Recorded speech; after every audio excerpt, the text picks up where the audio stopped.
Dans le centre-ville de Namur, on recense plus de 800 cellules commerciales. C'est plus ou moins la même chose à Charleroi et dans celui de Verviers, c'est un peu moins de 250. Le point commun de ces trois villes, c'est que venir au centre est sorti des habitudes de beaucoup de monde avec le développement des quartiers périphériques et celui des achats sur le net. Elles doivent se réinventer et bonne nouvelle, cela a déjà commencé. On démarre la balade par Namur. Comme partout ailleurs, les cellules commerciales vides gagnent du terrain. Sur toute la Wallonie, on estime qu'un peu moins d'une cellule sur 5 attend un locataire. Ce n'est pas le cas dans la capitale, mais il est nécessaire de se réinventer pour ne pas subir le même sort. Aujourd'hui, on trouve toujours beaucoup de choses dans le centre-ville, mais on trouve aussi à l'extérieur et sur les plateformes. Et donc, si on doit faire revenir des gens à Namur, c'est avec autre chose que le commerce, puisque maintenant, on a besoin d'événements. Par exemple, on pense à Namur en mai, le FIF, le KIK qui est en train de se dérouler aussi sur la place d'Armes. C'est nécessaire aujourd'hui d'avoir d'autres atouts dans les centres-villes que le commerce. C'est ce qu'on appelle vivre une expérience, proposer quelque chose d'exclusif pour donner envie aux visiteurs de se déplacer, de venir jusqu'au centre-ville.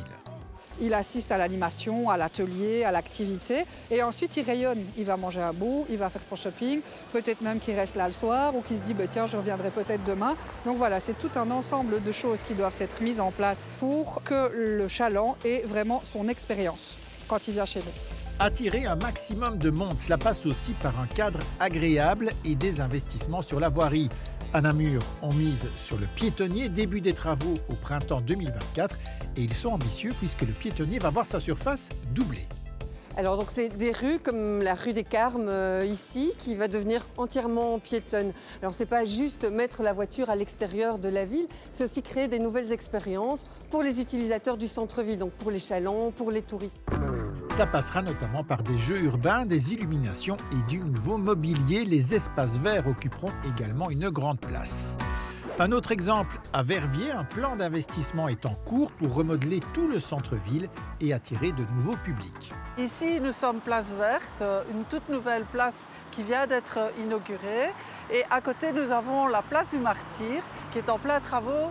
Et les travaux vont se terminer d'ici une petite année. Derrière, vous avez dans l'ancien bâtiment du Grand Bazar, le bâtiment qui va accueillir la cité administrative, où il y aura tous les fonctionnaires qui vont arriver ici en centre-ville.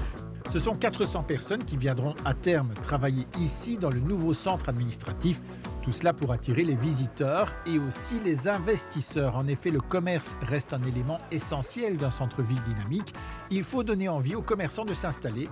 À Verviers, des actions sont mises en place pour booster l'offre commerciale. C'est un problème parce que quand vous descendez dans un centre-ville et que vous venez faire vos courses dans le centre-ville, si vous ne trouvez pas tout ce dont vous cherchez, vous risquez peut-être de partir ailleurs.